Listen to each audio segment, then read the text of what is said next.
আপনি যদি প্রতিনিয়ত যদি গরুরে খানা দেন তাহলে গরু দুধ দিবে। আর গরুরে যদি খানা যদি না দেন গরু কি কখনো কি দুধ দিবে? কখনো দুধ দিবে না। বর্তমানে আমি যে মাজারে কাজ করি এই সৌদির কথা হচ্ছে তুই আমাকে প্রতিদিন 4 থেকে 5 লিটার করে দুধ আনি দে।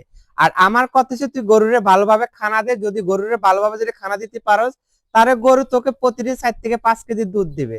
তার দুধগুলা দেখেন একেবারে শুকিয়ে গেছে, এমনকি গরুটা কিন্তু অনেকটাই কিন্তু শুকিয়ে গেছে। তার একমাত্র কারণ হচ্ছে যে সে গরুরে ঠিক মতো খানা দিতে পারে না। খানা যদি না দেয় তাহলে গরু কিভাবে দুধ দিবে?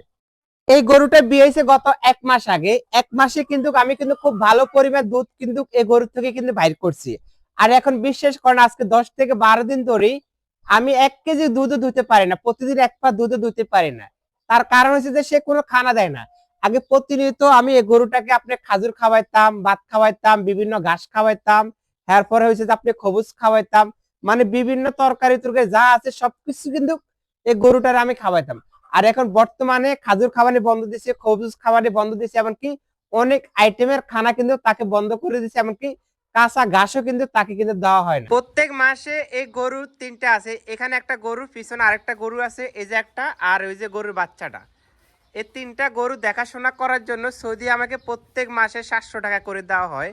টাকা ভাই বড় কথা না, সবচেয়ে বড় কথা হচ্ছে আমি যে এখানে কাজ করব, তুই গরুর সমস্ত খানা এনে দে, আমি গরুর খাওয়ামো, গরু তন তাজা থাকবে। আর প্রতিনিয়ত আমি গরুর থেকে কিন্তু দুধগুলা দুইতে পারবো। আর গরুর যদি খানা যদি না দেয় তাহলে দুধগুলো কিভাবে বাইর করবো? আমি এই জিনিসটা কিন্তু ওই শালার বুঝাতে পারি না, যে শালার গরু ওই শালার আমি এই জিনিসটা বুঝাতে পারি না। আজকে আমার লাগে সে তার লাগে সে একটা ঝগড়া হয়েছে। এই যে দেখেন একটা ঘাসের রোল আর কি, এই যে দেখেন ভালো করে দেখায়, একটা ঘাসের রোল আপনি আনি দিলে সে আমাকে বলে এই ঘাসের রোলটা বরাবর 1 মাস খাওয়ানোর জন্য। 3টা গরু, এটা যদি আমি যদি ঠিক মতো দিই আপনার 1 সপ্তাহের ভিতরে এটা শেষ হয়ে যাবে। আর সৌদি আমাকে বলে এই ঘাসের রোলটা 1 মাস খাওয়ানোর জন্য। 1 মাস যদি আমি যদি 3টা গরুর যদি এই ঘাসের রোলটা খাওয়াই, গরু তো হুয়াই একদম আড্ডি হয়ে যাবে। তাহলে কিভাবে গরু দুধ দিবে আপনারা একটু বুঝান। গরুর সাথে সাথে কিন্তু একটা ঘোড়া আছে, এই ঘোড়াটাকে কিন্তু প্রতিনিয়ত কিন্তু আমি কিন্তু দেখাশোনা করি, এমনকি এই ঘোড়াটারও কিন্তু আমি কিন্তু প্রতিনিয়ত কিন্তু খানা দিই।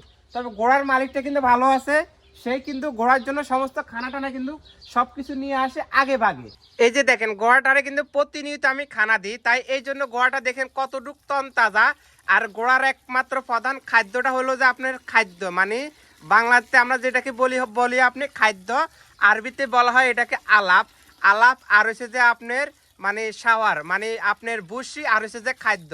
এই 2টা জিনিস প্রতিনিয়ত আমি কিন্তু এই ঘোড়াটারে কিন্তু খানা দিই। ওই যে একটা ডাব্বা আছে দেখেন, ওই যে ডাব্বার ভিতরে হালকা কিছু খানা আছে, এই ঘোড়াটারে কিন্তু আমি প্রতিনিয়ত কিন্তু এই খানাগুলা দিই।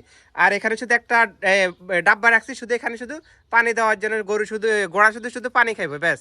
সো গাইস মোটামুটি ঘোড়ারও খানা দেওয়া শেষ, এমনকি 3টা গরু আছে, 3টা গরুরও মোটামুটি খানা দিছি, বেশি একটা দিতে পারে নাই, জানেন তো যদি চিলাচিলি করে, তাই কলফি কিছু খানা দিছি। তারপর কয়েকটা মুরগি আছে, আমি বলদের ড্রামে কিছু খানা পাইছিলাম, ওই খানাগুলো আনি মুরগিরে দিছি যাতে মুরগি ডিম পাড়ে। ওই ডিমগুলো কিন্তু আবার কিন্তু আমি কিন্তু নিয়ে যাই। এই যে দেখেন আজকে কিন্তু 3টা ডিম পাইছি, আজকে এর 3টা ডিম পাইছে, ঠিক আছে। তো আসলে প্রতিদিন আমি 4টা 5টা এমনকি 3টা 4টা করে ডিম পাই, এগুলো নিয়ে এর জমাই। 15টা ডিম আমি বেচতে পারি আপনার 10 টাকা করে।